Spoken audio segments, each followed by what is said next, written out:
السلام علیکم ورحمۃ اللہ وبرکاتہ۔ پیارے دوستو، آپ سے گزارش ہے کہ اس ویڈیو کو آخر تک دیکھیں، اور اگر ہمارے چینل پر نئے ہیں تو ہمارے چینل کو سبسکرائب کریں اور بیل آئیکن کے بٹن پر ضرور پریس کر دیں تاکہ ہماری نئی ویڈیوز کا نوٹیفیکیشن آپ کو حاصل ہو سکے۔ حضرت جندب رضی اللہ تعالی عنہ سے روایت ہے، رسول اللہ صلی اللہ علیہ وسلم نے ارشاد فرمایا، ایک شخص نے کسی گناہگار کے بارے میں کہہ دیا کہ اللہ فلاں کو نہ بخشے گا، اور بے شک اللہ جل شانہ نے فرمایا کہ یہ کون ہے جو قسم کھانے کا حق نہ رکھتے ہوئے قسم کھا کر میرے ذمے پابندی لگا رہا ہے کہ فلاں کو نہ بخشوں گا۔ اے شخص جس نے ایسی قسم کھائی ہے کہ میں نے فلاں کو بخش دیا اور تیرے اعمال غارت کر دیے۔ حدیث پاک سے معلوم ہوا کہ اللہ تعالی اور اس کے بندے کے درمیان دخل دینا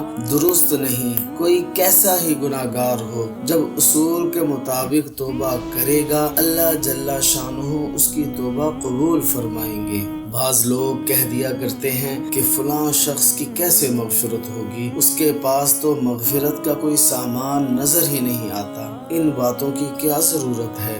ہر ایک کو اپنی فکر کرنا لازم ہے، اپنی عبادت اور تقوی پر غرور کرنا اور اپنی مغفرت کا یقین کر لینا، اور دوسروں کے گناہوں پر نظر رکھنا اور یہ سمجھنا کہ فلاں کیسے بخشا جائے گا، یہ سب نادانی اور شان ایمان کے خلاف ہے۔ اپنا حال معلوم نہیں اور دوسروں کے بارے میں یقین کیے بیٹھے ہیں کہ اس کی مغفرت نہ ہوگی۔ مغفرت کرنے والا اللہ تعالی ہے، وہ اپنے بندوں کے ساتھ جو چاہے معاملہ کرے، اس میں لوگوں کو دخل دینا بالکل بے جا ہے اور زیادتی ہے۔ اس بے جا دخل اندازی پر اللہ جل شانہ نے اس شخص کے اعمال حبط فرما دیے جس نے قسم کھا کر کہا تھا کہ اللہ تعالی فلاں کی مغفرت نہ فرمائے گا، اور اس کو بخش دیا جس کے بارے میں ایسی قسم کھائی تھی۔ کوئی کیسا ہی گناہگار ہو، اس کے بارے میں یہ فیصلہ کر لینا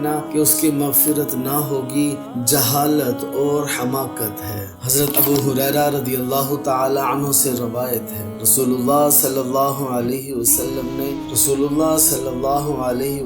نے بنی اسرائیل کے دو آدمیوں کا قصہ نقل فرمایا جو دونوں آپس میں محبت رکھتے تھے، لیکن فرق یہ تھا کہ ان میں سے ایک خوب محنت سے عبادت کرتا تھا، دوسرا شخص گناہگار تھا۔ عبادت گزار شخص اس گناہگار سے کہتا کہ تو گناہ سے رک جا، وہ جواب دیتا کہ مجھے چھوڑ دے، میں جانوں اور میرا رب جانے۔ اسی طرح بات چلتی رہی، یہاں تک کہ عابد نے اس گناہگار شخص کو ایک دن ایک ایسے گناہ پر پایا جس کے بارے میں اس نے یہ سمجھا کہ یہ عظیم گناہ ہے، اور اس سے پھر وہی کہا کہ تو گناہ سے باز آ جا۔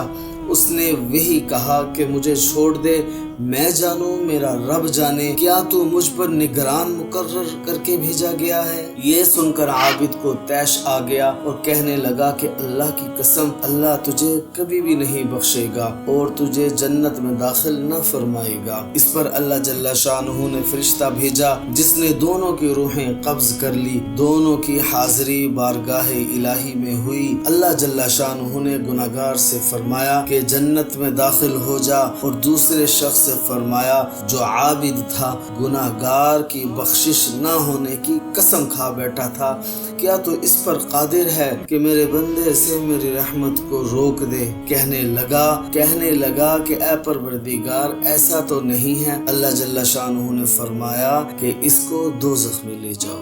دیکھو، گناہگار شخص کا اقرار کرنے اور اپنے رب سے مغفرت کی امید رکھنے کی وجہ سے بخشا گیا، اور دوسرا شخص اللہ جل شانہ پر جسارت کرنے کی وجہ سے دوزخ میں داخل ہوا۔ صحیح بخاری اور صحیح مسلم میں بنی اسرائیل کے ایک اور شخص کا واقعہ مروی ہے جس کے راوی حضرت ابو سعید خدری رضی اللہ تعالی عنہ ہیں۔ وہ بیان کرتے ہیں کہ حضور اقدس صلی اللہ علیہ وسلم نے ارشاد فرمایا، بنی اسرائیل میں ایک شخص تھا جس نے 99 انسانوں کو قتل کیا تھا، پھر وہ اس تلاش میں نکلا کہ کوئی اللہ والا مل جائے تو میں اس سے اپنی توبہ کے بارے میں سوال کروں۔